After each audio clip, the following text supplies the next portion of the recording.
आज Doubtnut app download करें। Doubtnut पर अपने सभी गणित, रसायन विज्ञान, भौतिक विज्ञान और जीव विज्ञान के डाउट्स का करो सफाया। बस प्रश्न की फोटो खींचो, एक ही प्रश्न को क्रॉप करो और तुरंत वीडियो सोल्यूशन पाओ। अभी डाउनलोड करें। दोस्तों नमस्कार। हमें प्रश्न दिया है कि एक ग्रामीण इतवारी के पास एक चतुर्भुज भूखंड था। उस गांव की ग्राम पंचायत ने उसके भूखंड के एक कोने से उनका कुछ भाग निर्णय लेने का निर्णय लिया, जिससे वहां के स्वास्थ्य केंद्र का निर्माण कराया जा सके। इतवारी इस प्रस्ताव को इस प्रतिबंध के साथ स्वीकार कर लेता है कि उसे इस भाग के बदले उसी भूखंड से सटे एक भाग ऐसा दे दिया जाए जिससे उसका भूखंड त्रिभुजाकार हो जाए। तो स्पष्ट कीजिए कि इस प्रस्ताव को किस प्रकार कार्यान्वित किया जाए। ठीक है, तो दोस्तों सबसे पहले हम देखते हैं, मान लेते हैं कि यह जो ABCD है हमारे पास जो दिख रहा है चित्र, यह उस इतवारी का जो है भूखंड है। इसमें हमको कोई एक कोना ऐसा दिया जाना चाहिए जिससे कि उसके क्षेत्रफल के बराबर जो भी स्थिति दी है वो पूरी हो जाए। तो हमने मान लिया कि यहाँ से ये इतना क्षेत्रफल दे दिया जाए उसे, तो ये इतना क्षेत्रफल उसे दे दिया जाए, इसे मान लिया जाए O के बराबर। तो ये इतना दे दिया जाता है किसके लिए? स्वास्थ्य केंद्र के लिए। ठीक है, तो अगर ये स्वास्थ्य केंद्र के लिए दे दिया जाता है तो अब हमें कौन सा इतना क्षेत्रफल ऐसा देना है जिससे कि, और वो किस हिसाब से देना है जिससे कि जो बचा हुआ क्षेत्रफल है वो इसको मिल भी जाए और बचा हुआ जो इसका खेत है वह त्रिभुजाकार हो जाए। तो इसके लिए करने के लिए दोस्तों ग्राम पंचायत जो कदम उठाएगी उसके लिए सबसे पहले क्या कर सकती है दोस्तों, यहाँ से हम DB को मिला देते हैं। तो हम यहाँ से DB को मिला देते हैं। ठीक है, मिल गया। अब दोस्तों हम क्या करते हैं कि C से जो है D के समानांतर एक रेखा खींच देते हैं। तो ये एक रेखा हमने खींच दी D के समानांतर, ये समानांतर है इसके, और इसको मान लिया हमने CP। दोस्तों अब हमने B को P से मिला दिया।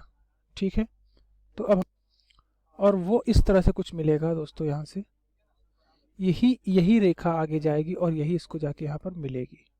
ठीक है, और हमने D को P से मिला दिया, तो ये D को हमने P से भी मिला दिया, तो यह स्थिति आ गई। अब हम कैसे कर सकते हैं कि जो स्थिति उसने मांगी है वो उसकी पूरी भी हो जाए।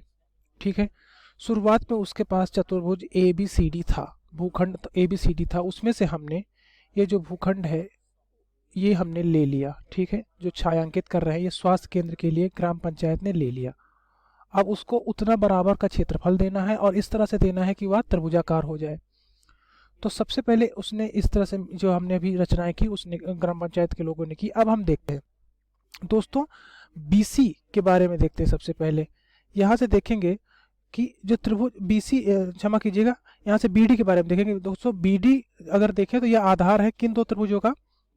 त्रिभुज BPD और त्रिभुज BCD का, क्योंकि दोस्तों यहाँ से PC जो है वो हमने समानांतर ली है BD की। तो इस स्थिति में BD दोनों का आधार है दोनों त्रिभुजों, कौन से दोनों त्रिभुजों? त्रिभुज BCD और त्रिभुज BPD। ठीक है, इनका आधार है। तो इस स्थिति में जो BD आधार है वह आधार होने के कारण इनका क्षेत्रफल दो समांतर रेखाओं और एक आधार होने के कारण बराबर होगा। दो समांतर रेखाएं PC और BD और एक क्षेत्रफल BD, क्षमा कीजिए एक आधार BD होने के कारण जो त्रिभुज BCD का क्षेत्रफल है इसको हम लिख लेते हैं एरिया। एरिया त्रिभुज BCD का मान हो जाएगा एरिया त्रिभुज BCD के बाद यहाँ से है BPD, तो BPD के बराबर हो जाएगा। हो जाएगा, बिल्कुल हो जाएगा।